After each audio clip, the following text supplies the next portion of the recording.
पहले हमने पढ़ा था द ग्रेट रिवॉल्ट ऑफ 1857, और रिवॉल्ट ऑफ 1857 के बाद हमने फिर कुछ मूवमेंट्स वगैरह पढ़े, है ना। और कुछ ये क्या बोलते हैं, इंडिगो रिवॉल्ट वगैरह पढ़े, छोटे मोटे रिवॉल्ट, पीजेंट रिवॉल्ट वगैरह वो पढ़े। और उसके बाद बेसिकली हमने कहा कि भारत में नेशनलिज्म का उदय हो गया, भारत में राष्ट्रवाद का उदय हो गया। और दो चीजें साइमल्टेनियसली चल रही थी, क्या क्या, एक तो पॉलिटिकल रिफॉर्म्स चल रहे थे और एक सोशल रिफॉर्म्स चल रहे थे, है ना। राजनीतिक सुधार और सामाजिक सुधार एक साथ चल रहे थे, तो हमने उसमें से राजनीतिक सुधारों को पढ़ना शुरू किया था। और उनको पढ़ते पढ़ते फिर हमने पढ़ा था लास्ट टॉपिक जो था आईएनसी, इंडियन नेशनल कांग्रेस, इसके बारे में सारी बातें जानी थी और इसके कुछ महत्वपूर्ण सेशंस के बारे में जाना था। अभी यहाँ से आगे की कहानी को पढ़ते हैं, और आज का जो टॉपिक है वो है पार्टीशन ऑफ बंगाल। तो डालिए हेडिंग, बाकी और देखते हैं क्या क्या हो पाएगा, लेकिन कम से कम एक तो हमें करना होगा। पार्टीशन ऑफ बंगाल, इसका मतलब होता है बंगाल विभाजन। इसके अलावा हमको पढ़ना है आज स्वदेशी मूवमेंट के बारे में, स्वदेशी स्वदेशी मूवमेंट के बारे में, स्वदेशी आंदोलन के बारे में, बंगाल विभाजन, बंगाल विभाजन आज का टॉपिक है हमारा। नेक्स्ट टॉपिक है हमारा स्वदेशी आंदोलन, स्वदेशी आंदोलन। इसके अलावा जो नेक्स्ट टॉपिक है हमारा वो है मुस्लिम लीग का गठन, formation of Muslim league, Muslim league का गठन, मुस्लिम लीग का गठन। और इसके अलावा जो नेक्स्ट टॉपिक है हमारा वो है सूरत स्प्लिट, सूरत स्प्लिट। इन सभी टॉपिक्स को लेकर के हम आगे बढ़ेंगे। इन चारों टॉपिक्स को आज की क्लास में हमें पढ़ना है यार, कोशिश करेंगे पूरा करने की, आ जाइए। चलें भाई, कहानी को समझे, आइए। सबसे पहले हेडिंग डालिए, एक एक करके पढ़ते हैं। सबसे पहले हेडिंग डाल दीजिए पार्टीशन ऑफ बंगाल। क्या हेडिंग डाल दोगे? Partition of Bengal.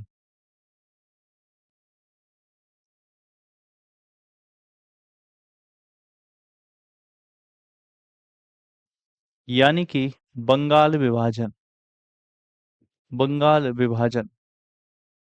और ये ईयर था, ईयर की अगर मैं बात करूं तो ईयर था 1905 का।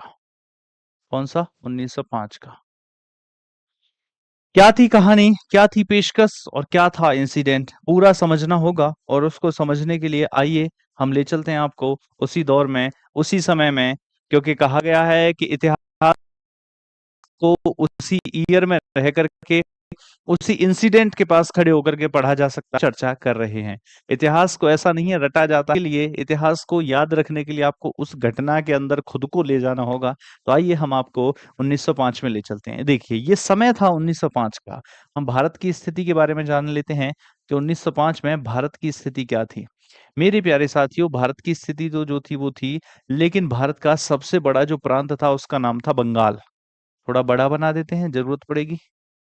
तो भारत का जो सबसे बड़ा, फिर से थोड़ा ऊपर बन गया, थोड़ा नीचे बढ़ाते हैं। भारत का जो सबसे बड़ा प्रांत था उसका नाम बताएंगे कोई मुझे? उसका नाम था मेरे प्यारे बच्चों, अरे भाई साहब, उसका नाम था मेरे भाई, क्या होता है ये भी, उसका नाम था मेरे भाई बंगाल। हाँ या ना?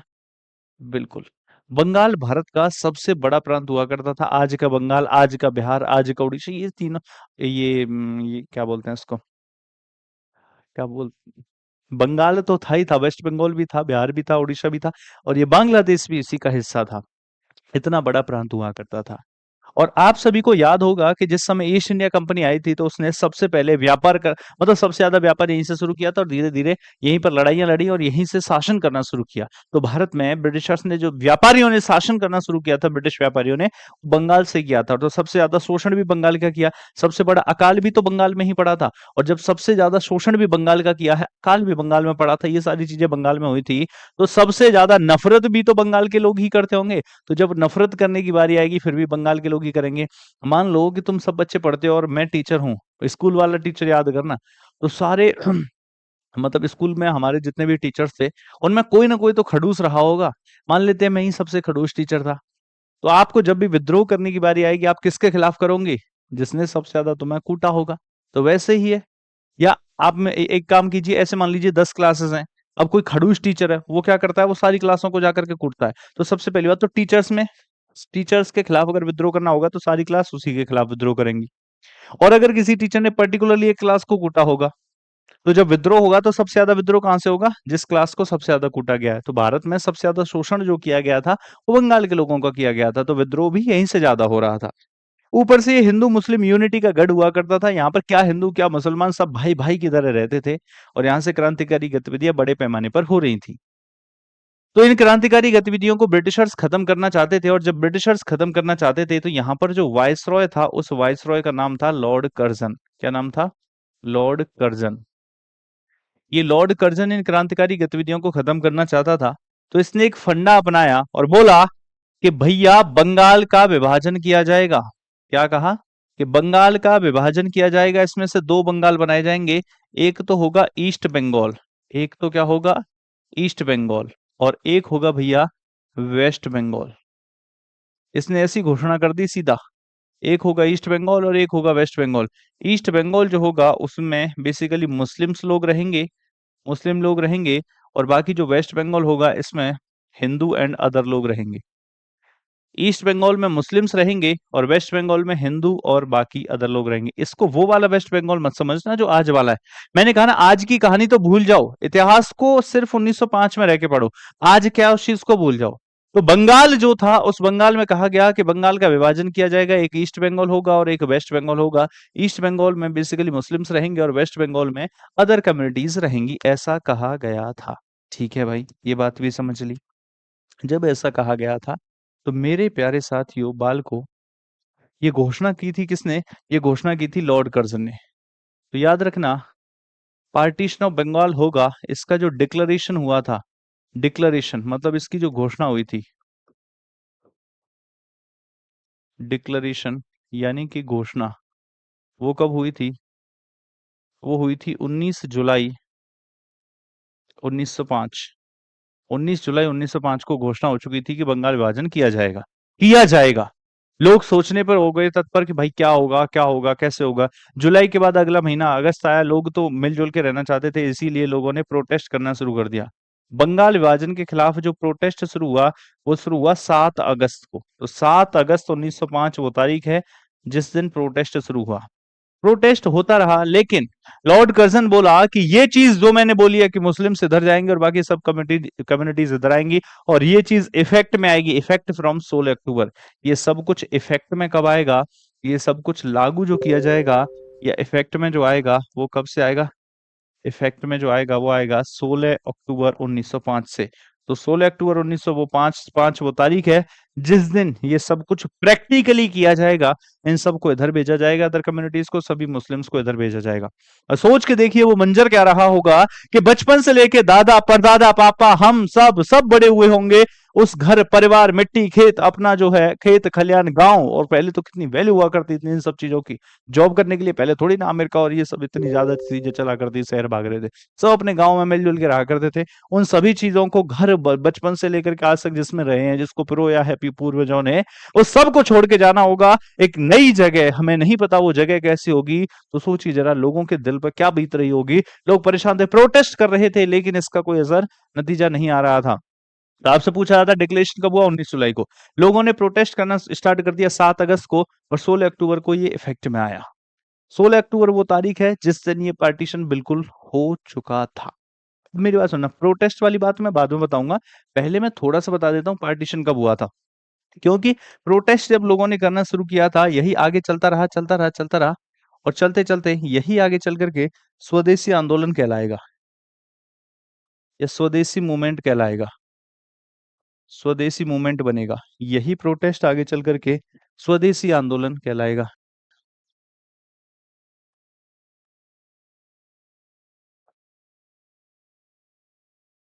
पढ़ेंगे, लेकिन अभी थोड़ा सा हम इस पार्टीशन को ही पढ़ लेते हैं। तो डिक्लेरेशन की गई 19 जुलाई को, और पार्टीशन कब इफेक्ट में आया? 16 अक्टूबर को इफेक्ट में आया। आ जाइए जरा, 16 अक्टूबर 1905 ये वो तारीख है 16 अक्टूबर 1905 ये वो तारीख है जिस दिन वाकई में पार्टीशन किया जा रहा है, बंगाल विभाजन किया जा रहा है, जिस दिन बंगाल को दो हिस्सों में डिवाइड किया जा रहा है। मुस्लिम लोग ईस्ट बंगाल में जा रहे हैं, बाकी अदर कम्युनिटीज वेस्ट बंगाल की तरफ आ रही हैं।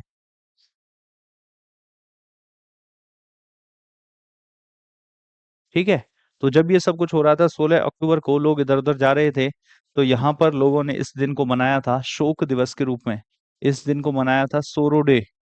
सोरो डे यानी कि शोक दिवस की बहुत ही बेकार दिन है, इसको शोक दिवस के रूप में मनाया था। और लोगों ने ये कहा था, चाहे वो हिंदू हो, चाहे मुस्लिम हो, चाहे कोई भी कम्युनिटी हो, लोगों ने ये कहा था कि भैया हम इधर और इधर रहने के लिए तो चले जाएंगे, लेकिन आप हमारी यूनिटी को, आप हमारी एकता को नहीं तोड़ सकते। और एकता को नहीं तोड़ सकते, इसीलिए रविन्द्रनाथ टैगोर ने अपील की थी कि हम एक दूसरे को राखी बांधें। और लोगों ने क्या किया, एक दूसरे को राखी बांधी। और इसी दिन को राखी डे के रूप में भी मनाया जाता है, इसी दिन को सेलिब्रेट किया जाता है, सेलिब्रेट करते हैं ये लोग, या राखी डे कह लीजिए सीधा सीधा। इसी दिन एक दूसरे को राखी बांधी गई और राखी डे भी मनाया गया। राखी दिवस, राखी दिवस, ये राखी दिवस क्यों मनाया गया था? To show unity, to show unity among all, सभी में, अमंग ऑल पीपल,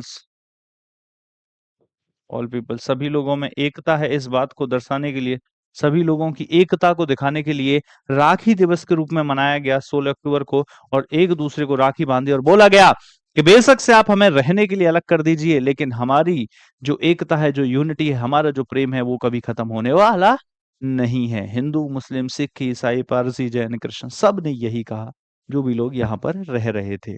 ठीक है। तो ये सब कुछ हो गया। चलो भैया, ये रही बात शोक दिवस की। कोई दिक्कत नहीं है यहाँ तक? नहीं है। अच्छा, एक चीज और हुई थी यहाँ पर, जिस समय ये पार्टीशन हो रहा था, जिस समय ये पार्टीशन बेसिकली हो रहा था, कहने का मतलब है जो लोग इधर जा रहे थे और जो लोग इधर जा रहे थे, इसमें से इस साइड में क्या था, ये था ईस्ट बंगाल, ये था ईस्ट बंगाल जिधर मुस्लिम्स थे, और ये कौन सा था, ये था वेस्ट बंगाल। आज वाला नहीं है, बार बार समझा रहा हूँ, आज में रह करके मत पढ़ो, मैं 1905 की बात कर रहा हूँ। तो ईस्ट बंगाल और वेस्ट बंगाल जब ये था, इसी समय पर गाया गया था, इसी समय पर गाया गया, गाया गया, क्या गाया गया, गाया गया अमर सोनार बांग्ला, अमर सोनार बांग्ला, जो आज बांग्लादेश का नेशनल एंथम है, बांग्ला, अमर सोनार बांग्ला।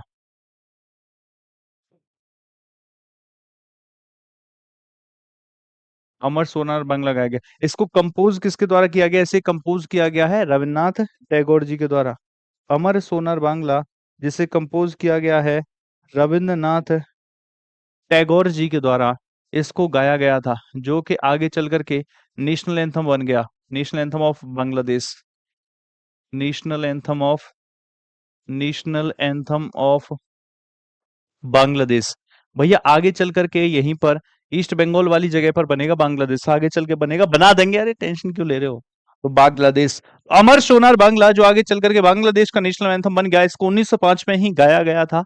ये भी वही समय था। और जब ये सब कुछ हो रहा था, 7 अगस्त को प्रोटेस्ट स्टार्ट किया था, लेकिन इस प्रोटेस्ट का तो कोई असर आया नहीं। तो भैया इस प्रोटेस्ट को थोड़ा अलग तरीके से बढ़ाया गया। अलग तरीके से कैसे बढ़ाया जाए, अलग तरीके से कैसे बढ़ाया जाए? तो जब ये प्रोटेस्ट चल रहा था, ये कहा गया कि इस प्रोटेस्ट में क्या किया जाए, इस प्रोटेस्ट को कैसे बढ़ाया जाए कि ब्रिटिशर्स के ऊपर असर डाले, और जब ब्रिटिशर्स के ऊपर असर डाले जिससे पार्टीशन ऑफ बंगाल कैंसिल हो जाए। तो यहाँ के लोगों ने ये प्लान किया कि भाई देखो, हमें ब्रिटिशर्स की कमर तोड़नी है, तो हम एक काम करते हैं, हम विदेशी चीजों का बहिष्कार करेंगे और स्वदेशी चीजों का यूज करेंगे। इससे क्या होगा, विदेशी चीजों का अगर बहिष्कार करोगे, स्वदेशी चीजों का यूज करोगे, तो विदेशी चीजें नहीं खरीदोगे, तो इस पर लगने वाला टैक्स भी नहीं देना पड़ेगा, टैरिफ भी नहीं देना पड़ेगा, तो सरकार के पास पैसा नहीं आएगा। दूसरी चीज क्या है, विदेशी चीजें जब हम नहीं खरीदेंगे, तो जो ईस्ट इंडिया कंपनी के लोग हैं उनका भी तो घाटा होगा, और वो भी तो ब्रिटिशर्स ही हैं, तो वो खुद ब्रिटिश गवर्नमेंट के ऊपर आपका प्रेशर डालेंगे। तीसरी चीज यह है कि अगर हम उनको टैक्स नहीं देंगे तो अपनी स्वदेशी चीजें खरीदेंगे, तो भारत के लोगों के पास ही पैसा जाएगा। चौथी चीज यह है कि भारत के लोगों के पास पैसा जाएगा, तो उसी पैसे से हम फिर ब्रिटिशर्स के खिलाफ एक्टिविटीज भी कर सकते हैं, क्रांतिकारी गतिविधियां वगैरह वो भी कर सकते हैं। तो जब इतनी सारी चीजें एक साथ होंगी तो ब्रिटिशर्स की कमर टू, एक तरफ से पैसा नहीं आएगा, दूसरी तरफ से ईस्ट इंडिया कंपनी के लोग प्रेशर डालेंगे, तीसरी तरफ से भारत के लोग उसी पैसे से प्रोटेस्ट भी करेंगे। तो तीन चार चीजें एक साथ होंगी तो ब्रिटिशर्स की कमर टूट जाएगी और ब्रिटिशर्स थक हार करके इस पार्टीशन ऑफ बंगाल को कैंसिल कर देंगे। ये कहानी थी। तो इस प्रोटेस्ट में क्या कहा गया कि हमें विदेशी चीजों का बहिष्कार करना है। जो फॉरेन गुड्स हैं, जो फॉरेन गुड्स हैं, फॉरेन गुड्स, उनका यूज नहीं करना है। विदेशी सामान का यूज नहीं करना है, विदेशी सामान को यूज नहीं करना है। फिर किसका यूज करना है? स्वदेशी का। स्वदेशी गुड्स का यूज करना है, विदेशी गुड्स का यूज नहीं करना, स्वदेशी गुड्स का यूज करना है, स्वदेशी गुड्स का यूज करना है। इसको आपको जो है छोड़ना होगा। और इसी वजह से इस आंदोलन का नाम ही क्या पड़ गया? इस आंदोलन का नाम ही, ये आंदोलन ही किस नाम से कहलाया? क्योंकि इसमें स्वदेशी सामान का यूज करना है, स्वदेशी सामान का यूज करना है, स्वदेशी सामान का यूज करना है। इसी वजह से इस आंदोलन का नाम ही स्वदेशी आंदोलन पड़ गया, स्वदेशी मूवमेंट पड़ गया, स्वदेशी मूवमेंट कह लीजिए या फिर स्वदेशी आंदोलन। तो ये स्वदेशी आंदोलन चलने लग गया, ये स्वदेशी आंदोलन चलने लग गया। इसको बंगाल में बेसिकली लीड कर रहे थे, इसी स्वदेशी आंदोलन को अगर बात की जाए तो इसी स्वदेशी आंदोलन को बेसिकली बंगाल में लीड कर रहे थे एस एन बनर्जी। आपसे ये पूछ लिया जाता है कि बंगाल में कौन लीड कर रहे थे? S N Banerjee. S N Banerjee इस स्वदेशी आंदोलन को बंगाल में लीड कर रहे थे। समझ में आई बात? लाइफ में फर्स्ट टाइम समझ आ रहा है?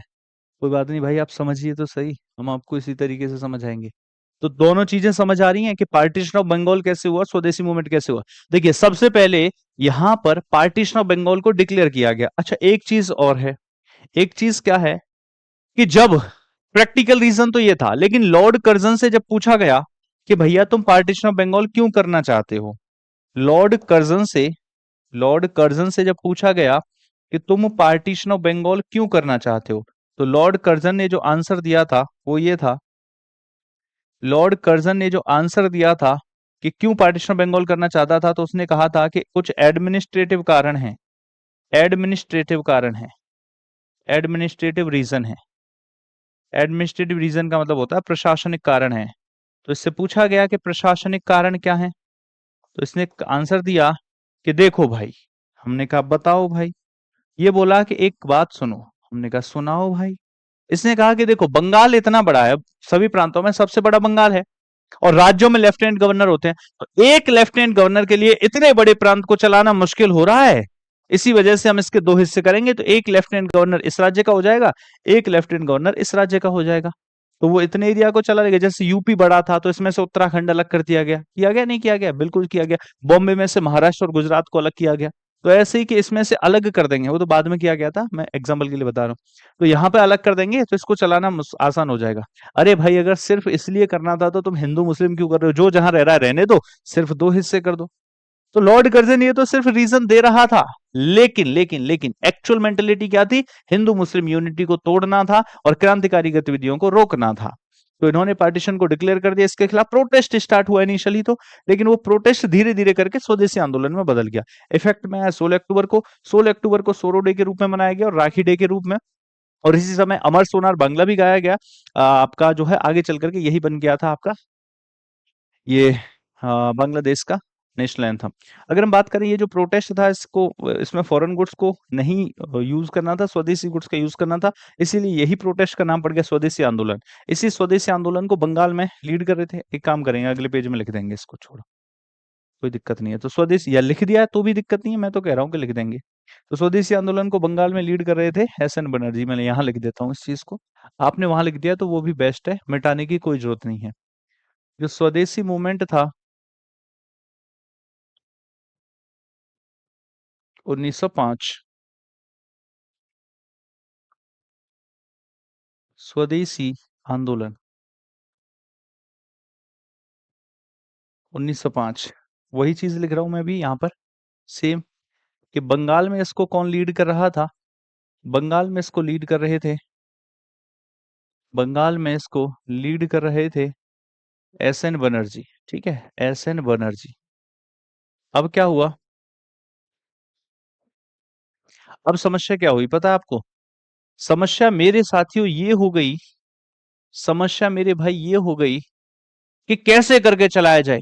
तो बंगाल में जो युवा थे उन्होंने क्या किया, सबने सपोर्ट करना शुरू किया, नारेबाजियां शुरू कर दी, जिसके पास जो हो सकता था कि विदेशी का बहिष्कार करना है, स्वदेशी का यूज करना है, फॉरेन गुड्स को छोड़ना है, स्वदेशी गुड्स का यूज करना है, ऐसे कर। एक बार अभी कल परसों भी हुआ था ना, कुछ साल पहले, कल परसों का मतलब 8-10 साल पहले, कि चाइनीज गुड्स को बैन करना है, तो लोगों ने टीवियां फोड़ना शुरू कर दिया था, अपनी वॉशिंग मशीन फेंक दी, फ्रिज फेंक दिया, ये सब चीजें हो रही थी, नहीं हो रही थी, फोन फेंक दिया।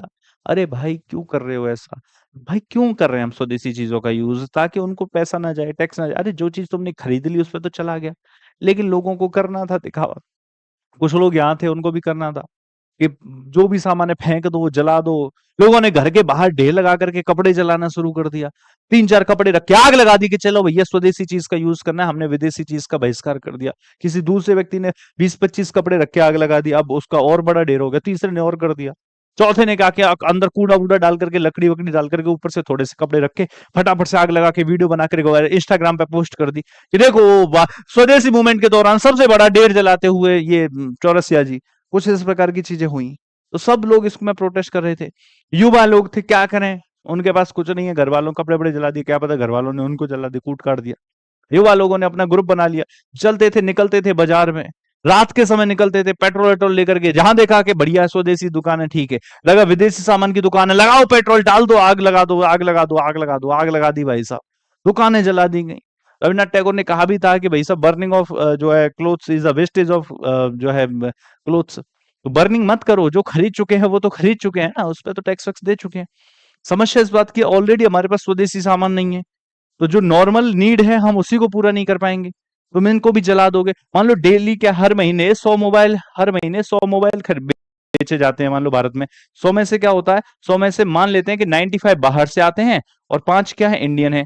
इंडिया की मार्केट भी तो 5 ही मोबाइल बना रही है डेली। अब हमने क्या किया, एकदम से बैन लगा दिया कि हमें विदेशी सामान खरीदना ही नहीं है, तो 95 भी क्या होने चाहिए, इंडियन होने चाहिए, तो ये 95 भी इंडियन होने चाहिए, 5 भी इंडियन होने चाहिए।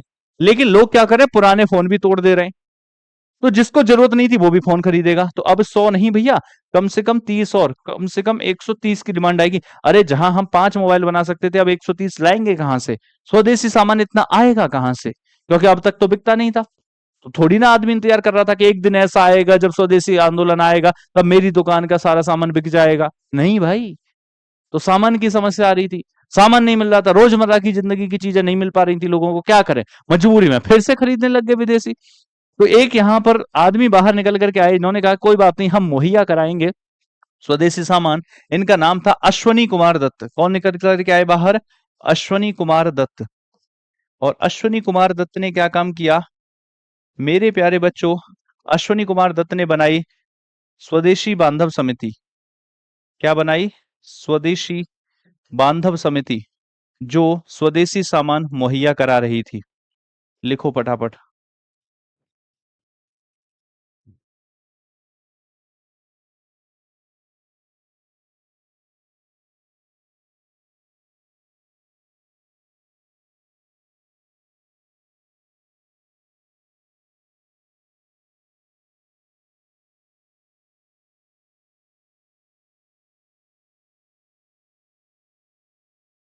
लो भाई, लिखो फटाफट से, कहां से लिखोगे?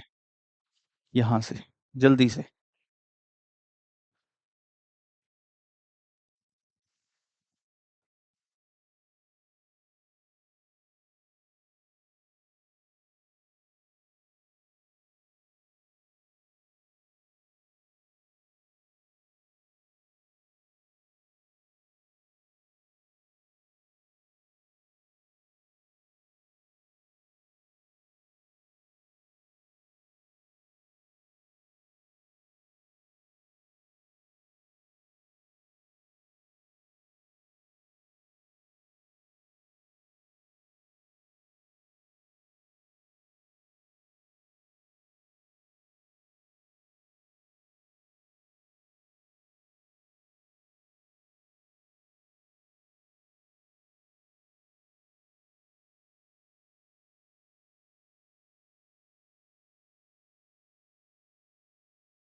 चलिए भाई,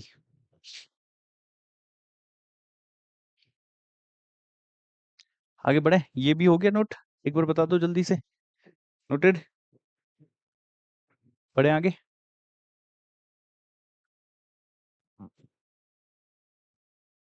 ये वाला भी हो गया ना।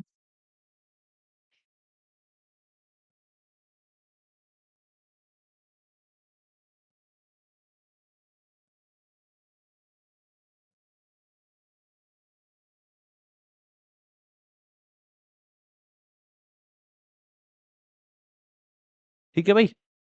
ओके। चलिए नेक्स्ट। तो ये था स्वदेशी आंदोलन। अब इसको भी लिख लीजिए, स्वदेशी आंदोलन को बंगाल में लीड कर रहे थे एस एन बनर्जी। और इसके बाद अश्विनी कुमार दत्त थे, जो जिन्होंने स्वदेशी मानव समिति बनाई थी। ये स्वदेशी मानव समिति का काम क्या था? स्वदेशी वस्तुएं, स्वदेशी वस्तुएं प्रोवाइड करवाना। स्वदेशी वस्तुएं जगह जगह प्रोवाइड करवाना। जगह जगह प्रोवाइड करवाना।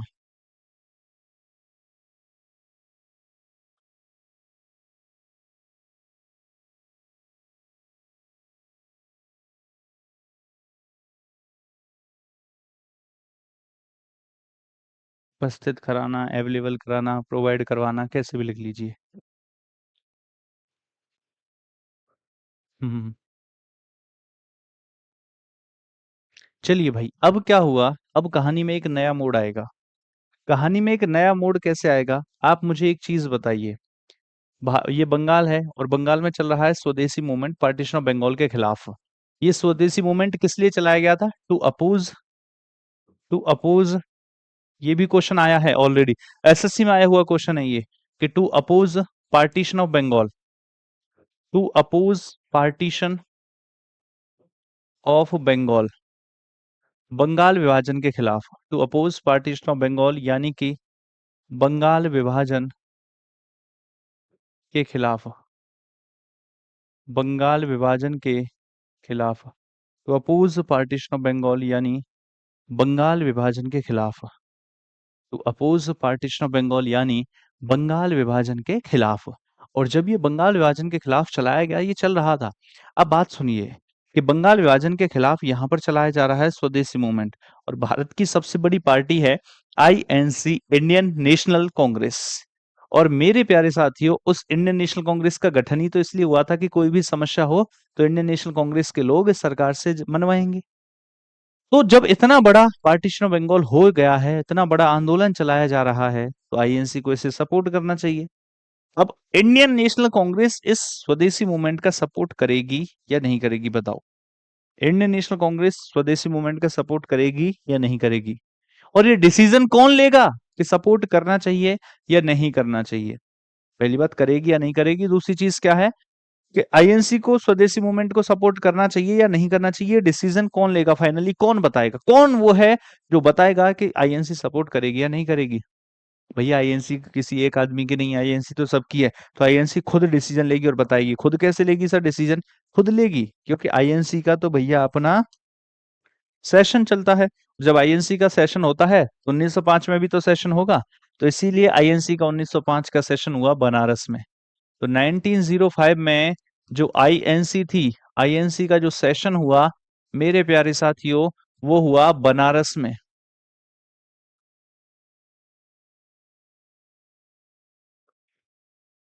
आईएनसी का अधिवेशन,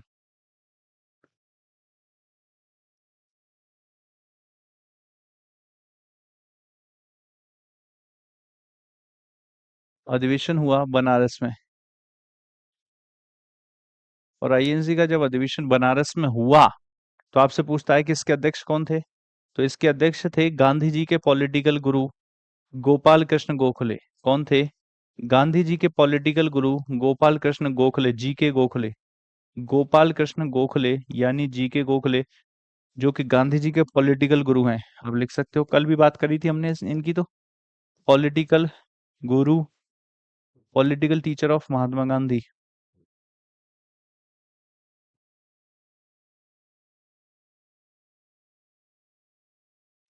political teacher of Mahatma Gandhi. Gandhi ji के गांधी जी के राजनीतिक गुरु, राजनीतिक गुरु। ठीक है।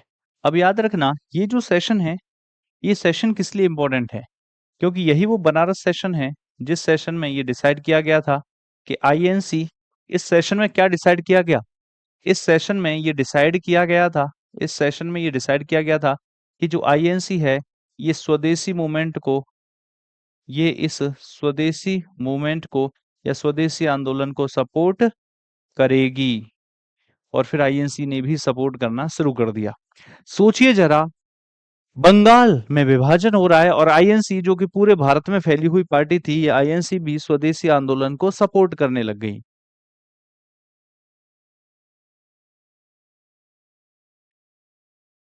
स्वदेशी आंदोलन को आईएनसी भी सपोर्ट करने लग गई।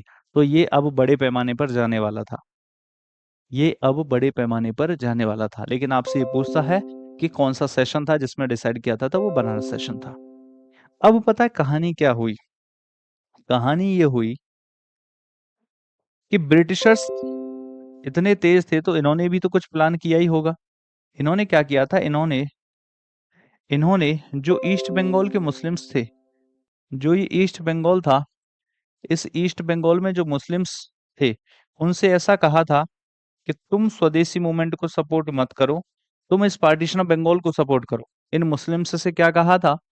इन ब्रिटिशर्स ने मुस्लिम्स से कहा था कि तुम स्वदेशी आंदोलन का विरोध करो और पार्टीशन ऑफ बंगाल को सपोर्ट करो, हम तुमको स्पेशल राइट्स देंगे, हम तुम्हें विशेष अधिकार देंगे। समझ में आई बात? वो कहते हैं ना कि किसी के घर को खराब करना है तो एक को बिगाड़ दो, है ना? तो ऐसा ही यहाँ पर कुछ हुआ कि दो हिस्से हो गए थे, तो दो में से एक को इन्होंने कहा कि तुम्हें सपोर्ट करेंगे, तो ये लोग राजी हो गए। ब्रिटिशर्स बोले कि तुम पार्टीशन ऑफ बंगाल का सपोर्ट करो, स्वदेशी आंदोलन का विरोध करो, हम तुम्हें कुछ विशेष अधिकार देंगे। भैया ठीक है, दे देंगे। 1905 जैसे ही निकला, 1906 आ गया। तो भैया जैसे ही 1906 आया, 1906 आते ही इन लोगों को क्या चाहिए थे? स्पेशल राइट्स चाहिए थे। तो 1906 में a group of Muslims headed by Aga Khan की अध्यक्षता में, 1906 में a group of Muslims, a group of Muslims headed by Aga Khan, headed by Aga Khan, Aga Khan की अध्यक्षता में, आगा खां की अध्यक्षता में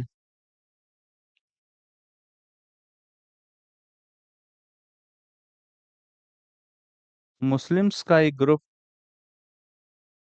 मुस्लिम्स का एक दल जाकर के मिलता है, जाकर के मिलता है, बताओ किससे? मुस्लिम्स का एक दल जाकर के मिलता है met Lord Minto, met Lord Minto. अब लॉर्ड मिंटो कौन है sir? Minto, met Lord Minto. ये लॉर्ड मिंटो उस समय पर है वाइस रॉय, क्योंकि कर्जन तो जा चुका था, 1899 से लेकर के 1905 तक ही था। तो मैं, मिंटो कौन है? मिंटो है उस समय पर वाइस रॉय, मिंटो है उस समय पर वाइस रॉय। तो ईस्ट बंगाल में मुस्लिम्स का एक ग्रुप 1906 में, ईस्ट बंगाल के मुस्लिम्स का एक ग्रुप 1906 में, यहाँ लिखा है a group of Muslims headed by Aga Khan, Aga Khan की अध्यक्षता में मुस्लिम्स का एक दल जाकर के मिलता है मैट लॉर्ड मिल्टो, मतलब मिलता है, मैट का मतलब क्या लिखोगे? मिला, मिलता है, या फिर मिला लॉर्ड मिंटो से, लॉर्ड मिंटो से जाकर के मिला। और जब लॉर्ड मिंटो से जाकर के मिला, तो मिंटो कौन था भाई? मिंटो तो वाइस रॉय था। लॉर्ड मिंटो कौन था? वाइस रॉय। अब जब मिला तो उससे जाकर के क्या मांगने लगा? एंड डिमांडेड, यहाँ लिखेंगे demanded special rights, demanded special rights,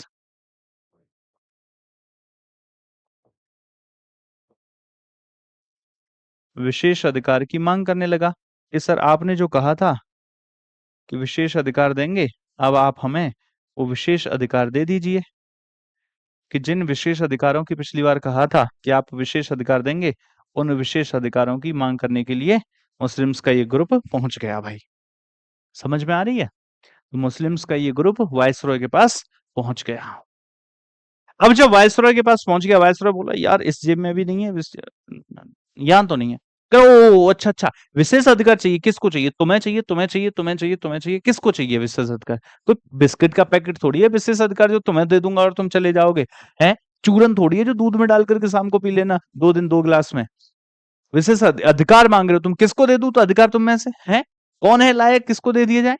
देखिए विशेष अधिकार किसी ऑर्गेनाइजेशन को, किसी समुदाय को, किसी कम्युनिटी को, किसी पार्टी को, किसी संगठन को दिए जाएंगे। तुम में से किसको दे दिए जाए? तुम 10-20 लोगों का ग्रुप आ गए हो, किसको दे दूं विशेष अधिकार? तो क्या करें? तो लॉर्ड मिंटो ने कहा कि जाओ और जाकर के एक ग्रुप बनाओ, जाओ और जाकर के मुस्लिम्स लोगों का एक ग्रुप बनाओ। उस ग्रुप का काम होगा, बताओ क्या काम होना चाहिए? लॉर्ड मिंटो ने कहा जाओ और जाकर के मुस्लिम्स का एक ग्रुप बनाओ, उस ग्रुप का काम होगा बंगाल विभाजन को सपोर्ट करना। भैया बंगाल विभाजन को सपोर्ट करोगे तभी तो विशेष अधिकार मिलेंगे। तो जाओ और जाकर के मुस्लिम्स का एक ग्रुप बनाओ, जिस ग्रुप का काम होगा बंगाल विभाजन को सपोर्ट करना, पार्टीशन ऑफ बंगाल को सपोर्ट करना, स्वदेशी आंदोलन का विरोध करना, स्वदेशी आंदोलन को विरोध करना है, और ब्रिटिशर्स में भरोसा रखना, फेथ इन ब्रिटिशर्स, ब्रिटिशर्स पर भरोसा रखना उस ग्रुप का काम होगा।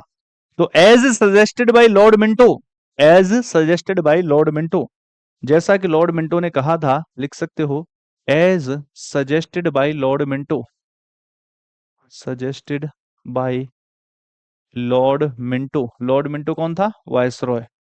As suggested by Lord Minto, जैसा कि लॉर्ड मिंटो ने कहा था, इन ब्रिटिशर्स ने क्या किया? सॉरी सॉरी, मुस्लिम्स ने, मुस्लिम्स ने, या फिर कह लीजिए नवाब ऑफ ढाका, यहाँ पर जो ईस्ट बंगाल था यहीं पर एक जगह पड़ा करती थी ढाका। कौन सी जगह पड़ती है? ढाका। बांग्लादेश की कैपिटल है आज ढाका या नहीं है? ढाका है या नहीं है बताओ? बांग्लादेश की कैपिटल ढाका। तो यहाँ पर क्या हुआ, जो ढाका का नवाब था उसका नाम था, ढाका का जो नवाब था उसका नाम था सलीमुल्लाह खां, सलीमुल्लाह खां।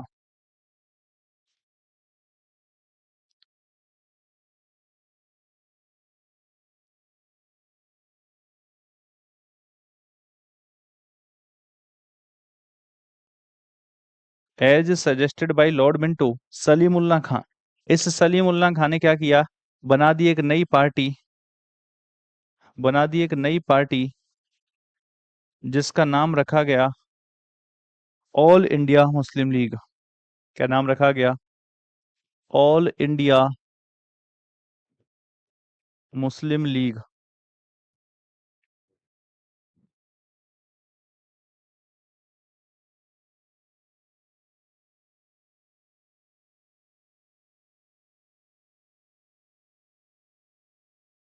इसी को मुस्लिम लीग के नाम से जाना जाता है। कब बनाई थी? 30 दिसंबर 1906 को। तो 30 दिसंबर 1906 को ऑल इंडिया मुस्लिम लीग की स्थापना कर दी सलीमुल्लाह खान ने। या फिर कभी कभी इसके साथ एक और नाम दे देता है, आगा खां। आगा खान कौन था? नवाब ऑफ पुणे। ये वो है जो लॉर्ड मिंटो से मिलने गया था, याद है? आगा खान कौन है? जो मुस्लिम्स का ग्रुप लेकर के लॉर्ड मिंटो से मिलने गया था। सलीमुल्लाह खान कौन है? जिसने ऑल इंडिया मुस्लिम लीग की स्थापना की थी। तो कई बार ऑप्शन में आगा खान एंड सलीमुल्लाह खान एंड आगा खान दोनों एक साथ ही देता है, तो एक साथ दे तो दोनों कर देना, अगर अलग अलग दे तो फिर आंसर सलीमुल्लाह खान जाएगा। और यहाँ पर बन चुकी है मुस्लिम लीग, जो कि एक मुस्लिम्स की पार्टी थी।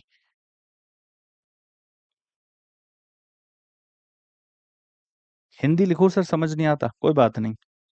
इसका मतलब होगा जैसा कि लॉर्ड मिंटो ने कहा था।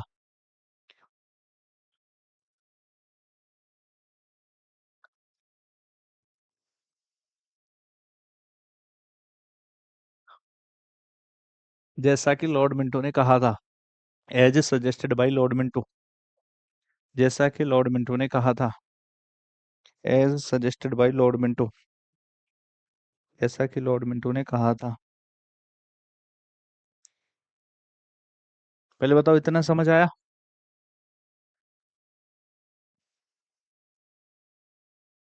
लिखा? सर जी वो तो इंग्लिश में कहता था।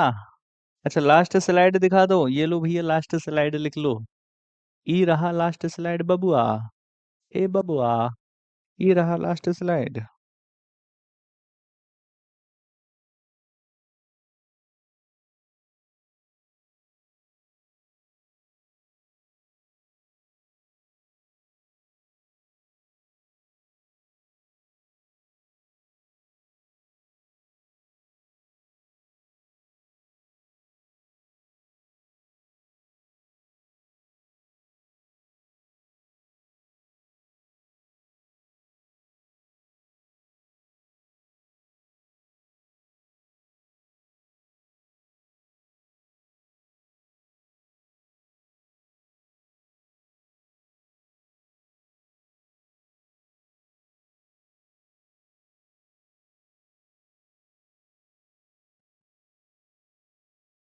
लिख लिया? नोटेड। चलिए भाई, छोटी छोटी सी बातें हैं ये तो। ये हो गया। तो अब मुस्लिम लीग बन चुकी है इस समय पर। ये भी लिखो जल्दी से।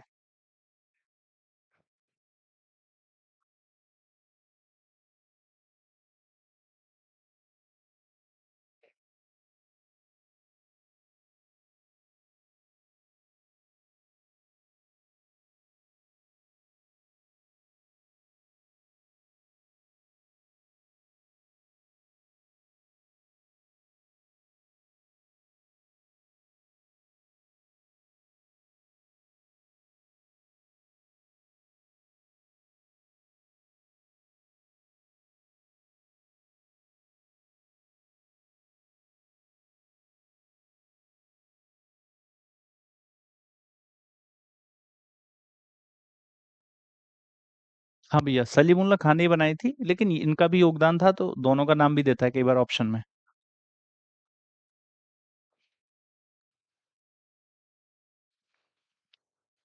कौन से बैच में रह गए भाई? हैंड रिटन नोट्स नाम बताओ जल्दी से, बैच का नाम बताओ फिर अपडेट करवाते हैं। चलिए, आ जाइए। अगला देखो, अब इस समय पर चल क्या रहा है। इस समय पर भैया चल क्या रहा है, ये देखो। ये है, बंगाल विभाजन हो चुका है। ठीक है भाई, बंगाल विभाजन हो चुका है। थोड़ा नीचे आ जाओ। आइए, यहाँ पे आके विभाजन होगा। बंगाल विभाजन हो चुका है। ठीक है। बंगाल विभाजन तो हुआ ही हुआ है।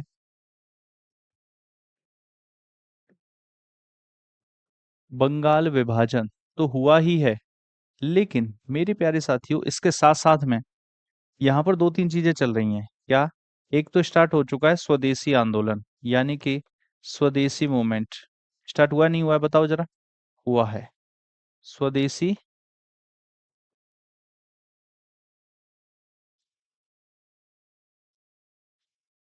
आंदोलन स्टार्ट हुआ है।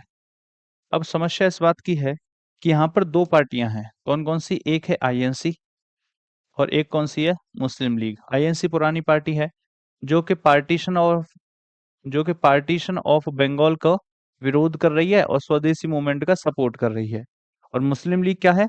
पार्टीशन ऑफ बंगाल को सपोर्ट कर रही है और स्वदेशी मूवमेंट का विरोध कर रही है। यही चीजें हो रही हैं भाई, बिहाइंड द सीन तो यही चल रहा है। तो चलिए, ये तो चल ही रहा है। अब समय आ गया है, ये तो जो चल रहा है इसको चलने दीजिए। ये तो जो चल रहा है इसको चलने दीजिए। अब समय आ चुका है 1906 का। अब समय कौन सा आ गया है? 1906 का। अब 1906 है तो आईएनसी का सेशन भी होना है। 1906 है तो आईएनसी का अधिवेशन भी होना है।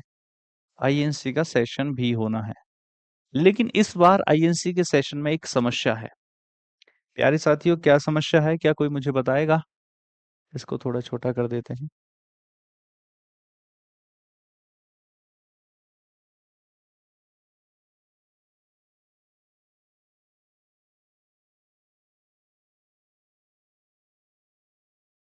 देखो, देख रहे हो? डिजिटल बोर्ड का कुछ तो फायदा है ही। आईएनसी में क्या समस्या है?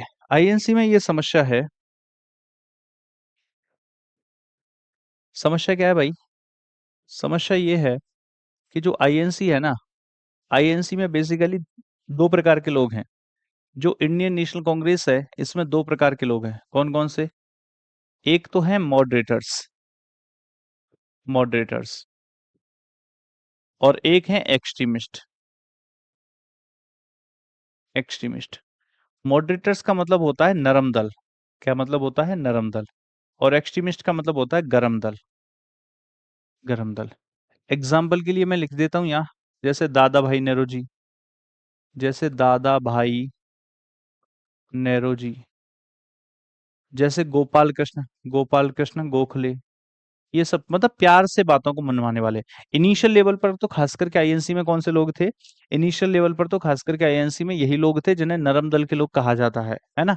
जो अपनी बातों को खत के माध्यम से प्यार से और जो है धरना प्रदर्शन करके बनवाना चाहते थे। लेकिन फिर इसमें कुछ युवा लोग जुड़े, जैसे कि लाला लाजपत राय, बाल गंगाधर तिलक और बिपिन चंद्र पाल जैसे लीडर्स। इसीलिए इनको लाल बाल पाल कहा जाता है। लाल बाल पाल। तो लाल बाल पाल कौन थे? ऐसे पूछा भी गया है कि हु वर द लाल बाल पाल्स। तो Lal Bal Pal were the members of extremist group of Congress. Congress के गरम नील दल के नेता थे। जैसे ऐसा मान लीजिए, अगर कोई बात मनमानी है, लाइट नहीं आ रही है, तो नरम दल वाले क्या करेंगे? धरना प्रदर्शन करेंगे, जा करके ग्राउंड में प्रदर्शन करेंगे, चिट्ठियां लिखेंगे। लेकिन गरम दल के चलो बिजली घर, हमारे यहाँ नहीं आ रही तो वहां भी कैसे आएगी, हमारे यहाँ नहीं आ रही तो ब्रिटिशर्स के यहाँ कैसे आएगी, तोड़ फोड़ मचा दो, धरना जाम कर दो, चक्का जाम लगा दो, रेल की पटरी उखाड़ दो। मतलब समझ रहे हो, इस प्रकार के तोड़ फोड़ में भरोसा रखने वाले। ये कहते थे गूंगी बहरी अंधी सरकार को सुनाना होगा, तोड़ फोड़ करनी होगी, तभी जाकर के वो जगेगी और सुनेगी। तो ये तोड़ फोड़ में भरोसा ज्यादा रखते थे, थोड़ा गर्म दल के। ये तुम्हारे जैसे थे। ये मॉडरेटर्स कैसे थे? मेरे जैसे थे नरम दल के लोग। और गरम दल के लोग कैसे थे? ये तुम्हारे जैसे थे। तो हुआ क्या, अब स्वदेशी आंदोलन चल रहा है, आईएनसी भी है, मुस्लिम लीग भी है, आईएनसी से सपोर्ट कर रही है। तो आईएनसी के जो नरम दल के लोग थे वो चाहते थे कि ये जो आंदोलन है वो हमारी तरीके से चले। जो नरम दल के लोग थे वो चाहते थे कि स्वदेशी आंदोलन हमारे तरीके से चले। लेकिन गरम दल के लोग चाहते थे आंदोलन हमारे तरीके से चले। किस तरीके से चलेगा? भाई आईएनसी का जो अध्यक्ष होगा वो जैसा कहेगा उस तरीके से चलेगा। तो अब यहाँ पर आईएनसी का सेशन है 1906 में, और सेशन है तो यहाँ पर अध्यक्ष भी बनेगा। अब समस्या इसकी है कि इसको अध्यक्ष किसे बनाया जाए? अध्यक्ष किसे बनाया जाए? आईएनसी में जो नरम दल के लोग थे ये कह रहे अध्यक्ष हमारा व्यक्ति बनेगा, गरम दल के लोग कहने लगे अध्यक्ष हमारा व्यक्ति बनेगा। और आईएनसी का वो माहौल आ गया कि आईएनसी खुद ही लड़ने वाली है। क्या कहा? कि आईएनसी खुद ही लड़ने वाली है। और यहां पर फिर बीच में एक आदमी आए जिनका आईएनसी लड़ने वाली, मतलब आपस में ही भिड़ंत होने वाली थी नरम दल गरम दल की। तो यहां पर एक व्यक्ति आगे निकल करके आए जिनका नाम था दादा भाई नेहरू जी। कौन निकल करके आए? दादा भाई नेहरू जी। दादा भाई नेहरू जी। दादा भाई नेहरू जी ने कहा मैं बनना चाहता हूँ अध्यक्ष। अब दादा भाई नेहरू जी की तो सब लोग इज्जत करते थे। दादा भाई नेहरू जी की तो सब लोग इज्जत करते थे। भाई ये तो वो व्यक्ति हैं जिनको grand old man of India कहा जाता है। अगर दादा भाई नेहरू जी की बात करें तो इन्हें क्या कहा जाता है? इन्हीं को कहा जाता है grand old man of India. Grand old man of India, Bharat के वृद्ध पुरुष। इसके अलावा यही वो व्यक्ति हैं